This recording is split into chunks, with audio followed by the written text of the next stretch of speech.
Jika aku bersalah, dia hendaklah menghukum aku mati. Ketiga, kemudian masuklah Yoab menghadap raja dan memberitahukan hal itu kepadanya. Lalu memanggil Absalom dan dia masuk menghadap raja, lalu sujud ke hadapan raja dengan misalnya berkata, lalu raja mencium Absalom. Puji nama Tuhan, Shalom saudara-saudara. Shalom. Puji Tuhan, di saat PPKM seperti ini kita masih boleh berkumpul beribadah. Itu semua karena kemurahan Tuhan. Saya akan membagi pembahasan khotbah di 2 Samuel pasal 14 pada pagi hari ini menjadi 2 bagian. Bagian yang pertama kita ambil dan kita akan baca bersama-sama dari 2 Samuel pasal yang ke-14 ayat 1 sampai yang ke-3. Yuk kita akan baca bersama-sama ayat ini. 1, 2, 3. Ketika Yoab anak Zeruya mengetahui bahwa hati raja merindukan Absalom, maka ia menyuruh orang ke Tekoa menjemput dari sana seorang perempuan yang bijaksana. Lalu ia berkata kepada perempuan itu, berlakulah pura-pura berkabung dan pakailah pakaian berkabung. Janganlah berpura dengan minyak dan berlakulah seperti seorang perempuan yang telah lama berkabung karena seorang laki. Kemudian masuklah menghadap raja dan berbicaralah kepadanya seperti ini. Lalu Yoab menaruh perkataannya ke dalam mulut perempuan itu. Amin. Saudara, di dalam 2 Samuel pasal yang ke-14 ayat 1 sampai yang ke-3 ini menceritakan bahwa panglima perang dari Daud yaitu Yoab bukan hanya seorang panglima biasa, tapi dia mengerti betul apa yang dipikirkan, apa yang dirasakan oleh Raja Daud. Sehingga ketika Daud ini merindukan anaknya Absalom yang melarikan diri ke saudara setelah membunuh Amnon, Absalom melarikan diri ke Gesur dan dia hidup dalam pelarian selama 3 tahun di sana. Dan hati Daud ini merindukan anaknya. Dia ingin mungkin bertemu dengan Absalom, dia ingin mengajak Absalom kembali ke Israel, cuman gengsi gitu ya saudara, karena Absalom memang bersalah terhadap Raja Daud. Namun Yoab seorang yang panglima yang bukan hanya sekedar panglima perang bagi Daud. Yoab mengerti betul apa yang dirasakan dan dipikirkan oleh Daud. Dan akhirnya singkat cerita, Yoab menyuruh seorang perempuan dari Tekoa, seorang perempuan yang mungkin ya bijaksana lah di situ ya saudara, seorang perempuan yang punya nama ya saudara, untuk datang kepada Raja Daud. Dan intinya Yoab ingin mengingatkan Raja Daud lewat perempuan dari Tekoa ini bahwa Daud itu harus berdamai dengan anaknya. Jadi Yoab berusaha merekonsiliasi hubungan antara ayahnya itu Daud dengan anaknya Absalom supaya baikan gitu saudara. Intinya seperti itu supaya damai kembali. Karena di sini dikatakan juga di ayat selanjutnya dikatakan bahwa Allah juga tidak pernah menginginkan seseorang terbuang dari hadapannya. Jadi kematian Tuhan di atas kayu salib buat saya dan saudara itu membuktikan bahwa Allah ingin selalu merekonsiliasi hubungannya dengan manusia. Allah tidak mau membuang seorang manusia pun dari hadapannya, sekalipun manusia itu berdosa. Tapi Allah merelakan dirinya untuk mati di atas kayu salib. Tujuannya apa saudara? Untuk memperdamaikan Allah dengan manusia, untuk menebus dosa kita. Allah begitu mengasihi kita. Allah tidak mau seorang manusia pun terbuang dari hadapannya. Itu inti cerita ini ya saudara. Jadi Yoab itu berusaha mengingatkan Daud supaya Daud itu memperbaiki hubungannya dengan Absalom, supaya Absalom itu tidak terbuang lagi dari hadapan Daud dan Absalom itu bisa kembali ke Israel. Nah saudara, pesan firman pagi hari ini mengingatkan setiap kita bahwa kita sebagai orang percaya juga harus bisa membangun hubungan yang sudah retak dengan sesama kita. Apakah itu mungkin dengan pasangan kita? Apakah mungkin dengan anak, orang tua, saudara, teman dekat, sahabat, atau mungkin banyak orang ya saudara. Mungkin kita memiliki suatu ganjalan, mungkin kita memiliki suatu konflik dengan mereka yang belum terselesaikan sampai saat ini. Firman Tuhan mengingatkan kepada kita untuk kita coba merekonsiliasi lagi hubungan kita dengan mereka, memperbaiki lagi hubungan kita dengan mereka, supaya membuktikan bahwa kita itu memiliki sifat yang tidak mendendam. Kita memiliki sifat yang mudah mengampuni. Saudara, perkara mengampuni ini bukan perkara yang mudah. Saya tahu ya saudara, ketika ada seseorang yang menyakiti hati kita, mengecewakan kita, mungkin kalau masalahnya hanya hal yang sepele, kita masih bisa maklumi. Tetapi kalau orang itu sudah keterlaluan, hati kita akan sakit, kita akan kecewa. Apalagi mungkin orang itu dekat sekali dengan kita hubungannya ya saudara. Apakah mungkin keluarga kita atau pasangan kita, atau mungkin teman dekat kita, sahabat kita. Kalau mereka berbuat salah kepada kita, berbuat jahat kepada kita, hati kita akan kecewa, hati kita akan sakit. Namun firman Tuhan mengingatkan setiap kita pagi hari ini bahwa ternyata soal pengampunan itu, soal mengampuni itu bukan menjadi suatu pilihan buat kita. Tetapi persoalan mengampuni itu adalah suatu keharusan yang harus kita lakukan. Enggak boleh tidak. Mau tidak mau, bisa tidak bisa, kita harus mengampuni. Jadi sekali lagi saudara, persoalan mengampuni itu ternyata bukan suatu pilihan buat saya dan saudara. Boleh pilih mengampuni, boleh enggak, bukan saudara. Tetapi persoalan mengampuni itu adalah suatu keharusan buat saya dan saudara. Seberapa beratnya persoalan kita, seberapa beratnya konflik yang kita hadapi, kita sebagai orang percaya dituntut untuk selalu mengampuni.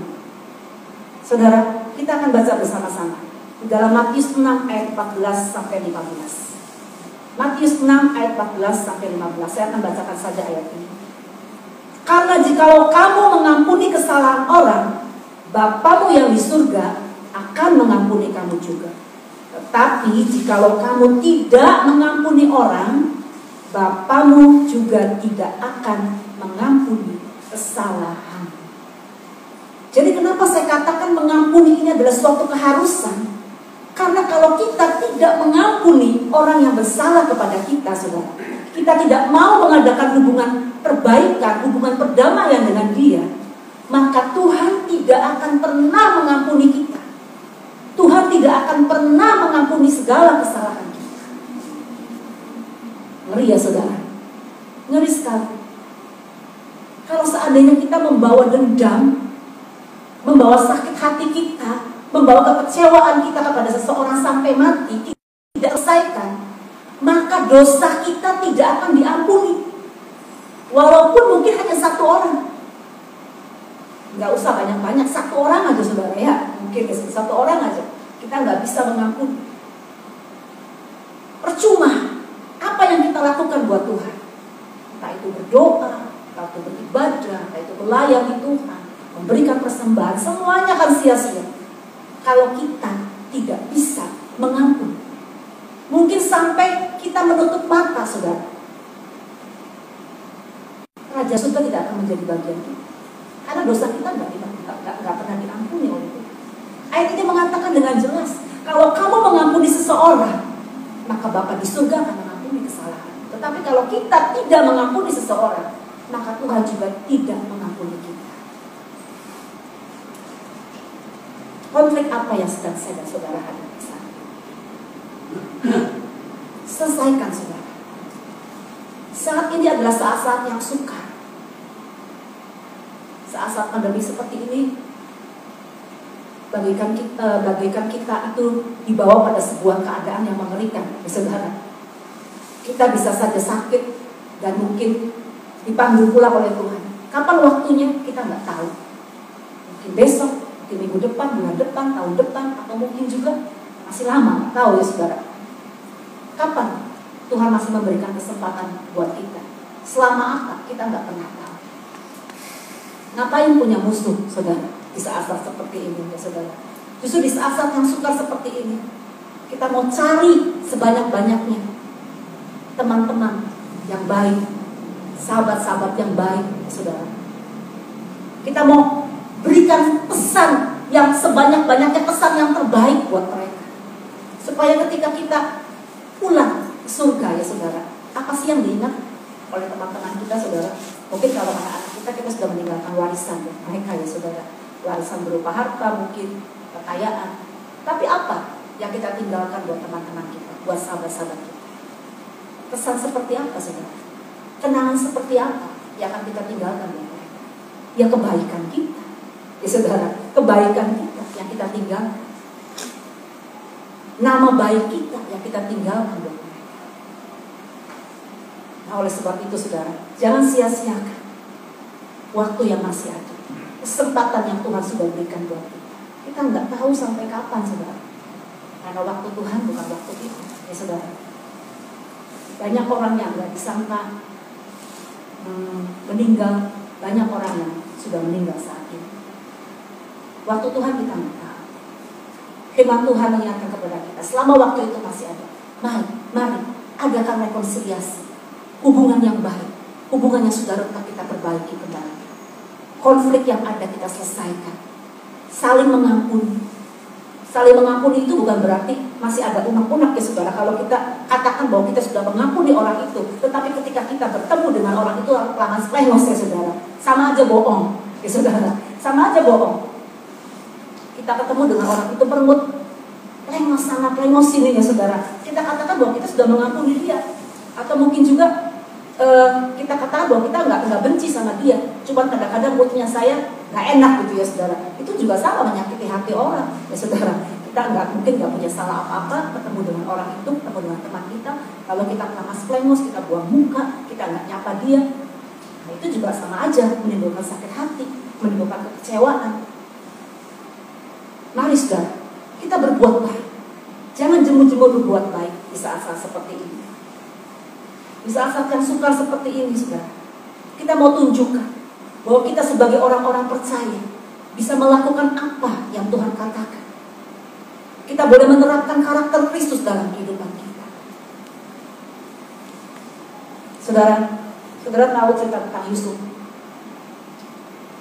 Yusuf adalah seorang yang luar biasa.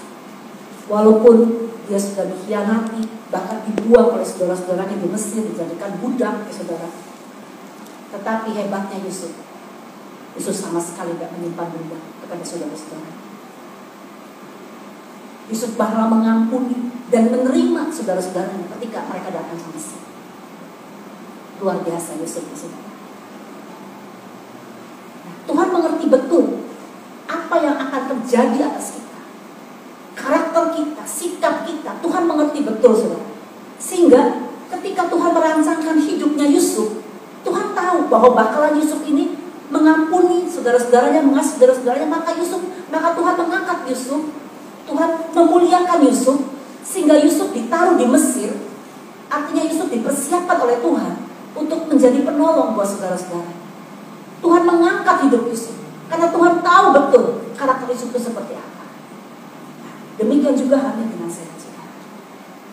Apabila Tuhan tahu betul seperti apa karakter kita, seperti apa hati kita, seperti apa sikap kita, kita mungkin orang yang mudah mengampuni, tidak mendendam, saudara. Mungkin marah bisa, tapi besoknya, lusanya memaafkan lagi, mengampuni lagi. Maka Tuhan akan menyediakan sebuah masa depan yang begitu hebat buat saya dan saudara. Tuhan akan jadikan kita sebagai penolong buat saudara-saudara kita, buat teman-teman kita, seperti halnya Yusuf.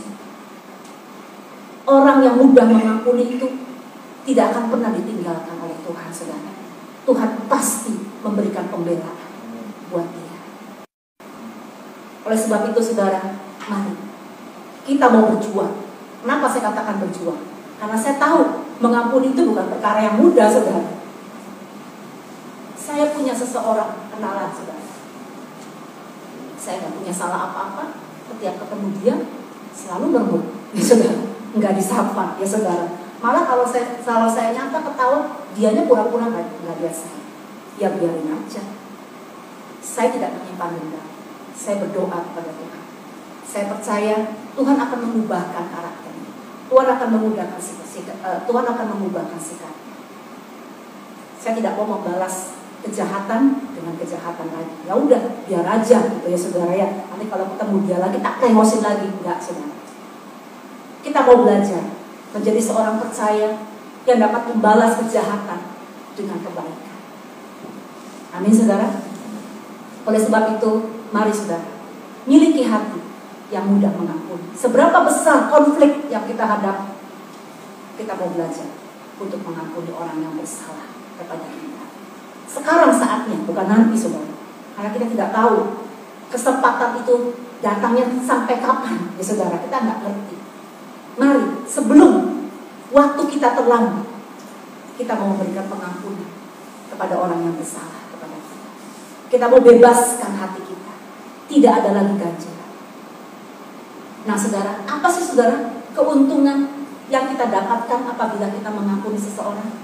Yang pertama tadi ya saudara, kesalahan kita diampuni oleh Tuhan. Lalu yang kedua apa saudara? Perasaan sukacita, damai sejahtera, kebahagiaan ada dalam hati kita. Iya loh saudara. Beda kalau kita ada ganjelan tapi kita nggak mau selesaikan. Wah, nggak bisa ngapa-ngapain saudara. Boro-boro berdoa ya saudara. Mikir aja kayak mangmong gitu ya kalau kita punya masalah sama orang, kita punya konflik, kita punya ganjelan, lalu kita nggak bisa mengampuni, kita belum minta maaf saudara, nggak bisa ngapa-ngapain, apalagi melayani, apalagi berdoa, nggak bisa saudara. Tapi beda kalau kita sudah mengampuni, kalau kita sudah mengampuni orang yang bersalah kepada kita, maka ada perasaan sukacita, ada perasaan damai sejahtera, tidak ada ganjelan, plong saudara.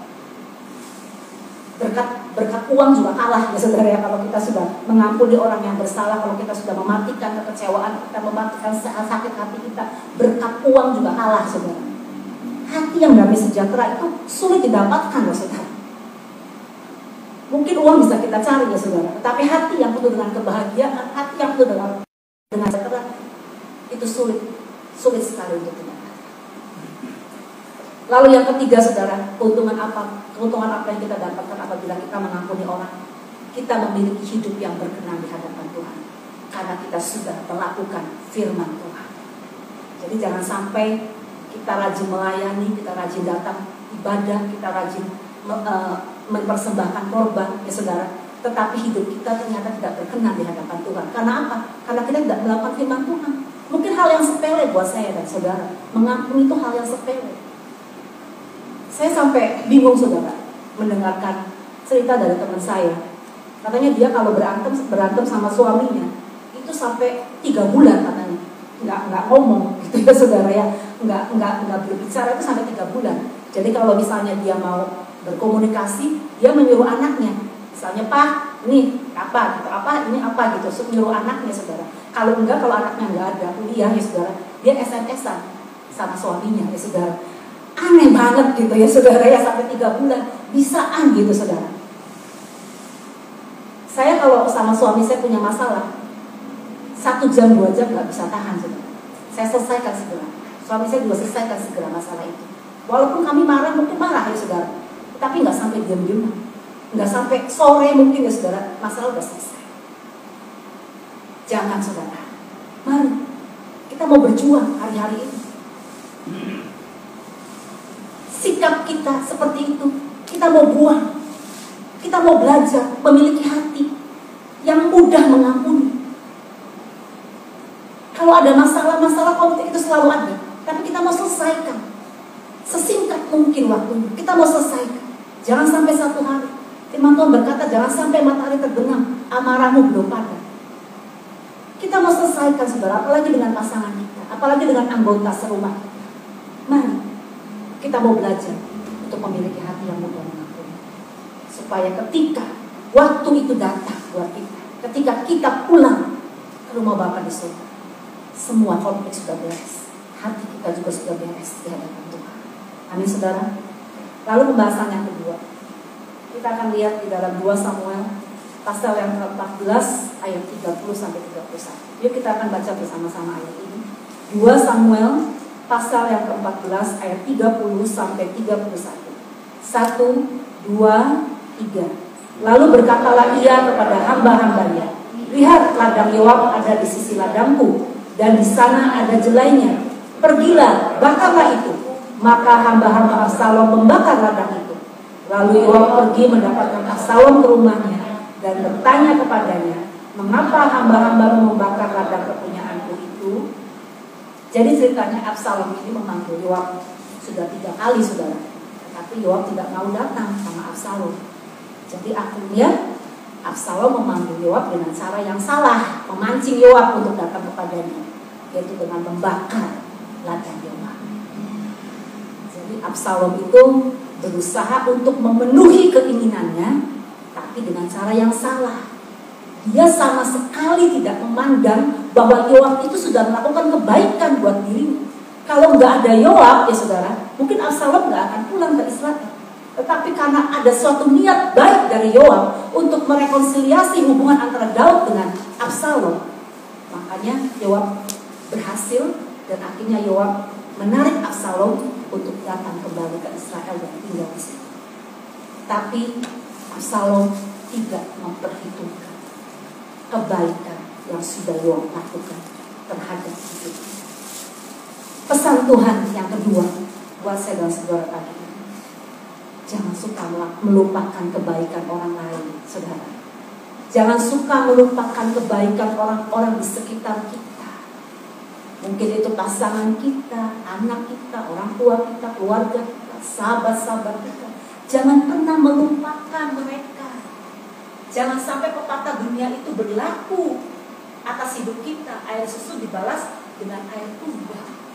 Sedangkan firman Tuhan mengatakan kejahatan aja harus dibalas dengan kebaikan. Apalagi orang-orang yang sudah berbuat baik sama kita. Kita juga harus balas setiap kebaikan yang mereka sudah lakukan dengan penuh rasa ucapan syukur, yaitu kembali berbuat baik kepada mereka. Kalau ada kesempatan, berbuat baik kepada mereka. Tetapi kalau tidak ada kesempatan, ya jangan berbuat jahat. Jangan seperti Absalom, saudara.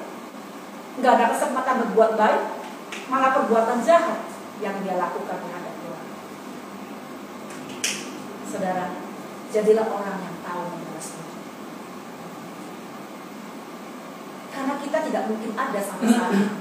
Kita nggak mungkin bisa berhasil sampai saat ini kalau orang-orang di sekitar kita tidak membantu kita. Orang-orang di sekitar kita tidak menyokong kita. Kita tidak akan pernah ada sampai saat ini.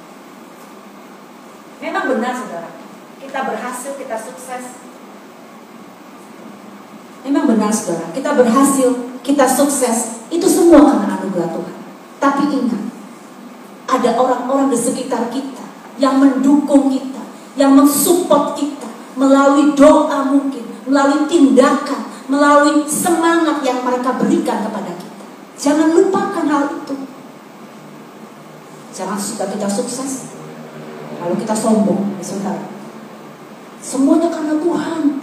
Kalau saya berdiri saat ini, semuanya karena doa-doa saya kepada Tuhan, karena saya setia beribadah kepada Tuhan, karena kemurahan Tuhan. Memang betul, saudara, hidup kita semua karena kemurahan Tuhan. Tapi ingat, Tuhan juga menyalurkan pertolongannya, menyalurkan berkatnya melalui orang-orang yang ada di sekitar kita. Oleh sebab itu, jangan pernah melupakan kebaikan orang lain. Jadilah orang yang tahu berterima kasih. Jadilah orang yang mengerti untuk membalas budi orang lain. Ya saudara, jangan sampai kebaikan yang sudah orang lain lakukan buat kita, kita membalas mereka dengan kejahatan. Orang dunia aja gak berbuat seperti itu loh, saudara. Orang yang tidak mengenal Tuhan saja tidak akan berbuat seperti itu. Mereka selalu mencari cara, bagaimana caranya untuk saya membalas kebaikan orang itu. Nah, kita sebagai orang-orang percaya, apa yang sudah kita lakukan? Sikap apa yang sudah kita lakukan? Itu yang menjadi perenungan kita saat ini. Jangan sampai keadaan sukar seperti ini dijadikan alasan buat kita untuk kita tidak mau lagi berbuat baik, untuk kita tidak mau lagi membalas budi. Ya sudah seharusnya lah, dia si orang mampu gitu ya saudara, untuk menolong saya, dia orang mampu kok, saya sedang susah. Jangan, saudara. Justru di saat yang sukar seperti ini, di saat kita sedang terjepit seperti ini, kita mau tunjukkan kebaikan kita buat semua orang. Kita mau tunjukkan bahwa kita ini anak raja, kita ini orang yang percaya kepada Tuhan. Kita nggak pernah melupakan kebaikan orang-orang di sekitar kita. yang sudah mensupport, mendukung kita. Kita hidup memang karena kemurahan Tuhan, tetapi Tuhan menyalurkan berkat-Nya, menyalurkan semangatnya mungkin, menyalurkan segala sesuatu buat orang-orang di sekitar kita yang mensupport dan mendukung kita. Tuhan pakai mereka menjadi alat Tuhan untuk menolong, untuk memberkati kita. Nah saudara, jadi ada 3 alasan pagi hari ini mengapa kita tidak boleh melupakan kebaikan orang. Yang pertama, alasan yang pertama, kalau kita tidak melupakan kebaikan orang, itu menjauhkan kita dari sifat sombong. Kita menyadari betul bahwa kita ini ada, semuanya bukan karena kita sendiri, tapi ada juga orang-orang di sekitar kita yang bantu kita. Jadi menjauhkan kita dari sikap sombong kalau kita tidak melupakan kebaikan orang. Lalu yang kedua, ketika kita tidak melupakan kebaikan orang lain, saudara, membuat kita selalu bersyukur kepada Tuhan. Bahwa Tuhan menempatkan ada orang-orang di sekitar kita yang mau menolong dan membantu kita. Kita hidup penuh dengan ucapan syukur. Lalu yang ketiga, saudara, dengan mengingat kebaikan orang lain, memotivasi kita untuk kita bisa berbuat baik, melakukan hal yang sama kepada orang-orang di sekitar kita. Karena kita merasa ditolong, karena kita merasa sudah diangkat oleh orang, maka kita juga memotivasi kita untuk kita juga melakukan hal yang sama buat orang-orang di sekitar kita. Nah, itulah pesan firman Tuhan yang bisa saya sampaikan pagi hari ini. Yang pertama, mengampuni adalah suatu keharusan yang harus kita lakukan. Suatu hal yang mutlak, mau tidak mau, bisa tidak bisa, mari kita mau berjuang untuk kita memiliki hati yang mudah mengampuni. Lalu yang kedua, jangan mudah melupakan kebaikan orang lain. Kalau kita ada saat ini, memang semua karena kemurahan Tuhan. Tetapi di samping kemurahan Tuhan juga ada orang-orang di sekitar kita yang Tuhan pakai untuk mensupport dan mendukung kita. Jangan abaikan mereka, ya saudara. Kalau kita mungkin belum bisa membalas kebaikan mereka, paling tidak jangan berbuat jahat sama mereka, saudara.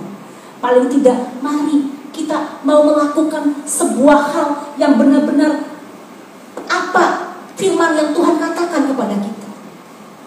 Jangan kita sampai melakukan sesuatu yang menyimpang dari firman. Kita belum bisa membalas kebaikan orang itu, ya udah nggak apa-apa, gitu ya saudara. Tapi jangan berbuat jahat. Puji nama Tuhan, saudara. Itulah pesan firman yang bisa saya sampaikan pagi hari ini. Saya percaya walaupun ini firman yang sangat sederhana, ya saudara, tapi ini dapat memotivasi kita untuk kita boleh lebih lagi melakukan hal-hal yang baik dan benar di situasi yang sukar seperti ini. Sehingga ketika kesempatan kita sudah habis, ya saudara, di muka bumi ini, Tuhan mendapati kita bahwa kita adalah orang yang setia, dan kita akan mendapatkan mahkota kehidupan yang Tuhan janjikan. Puji nama Tuhan. Mari kita akan datang menyembah Tuhan.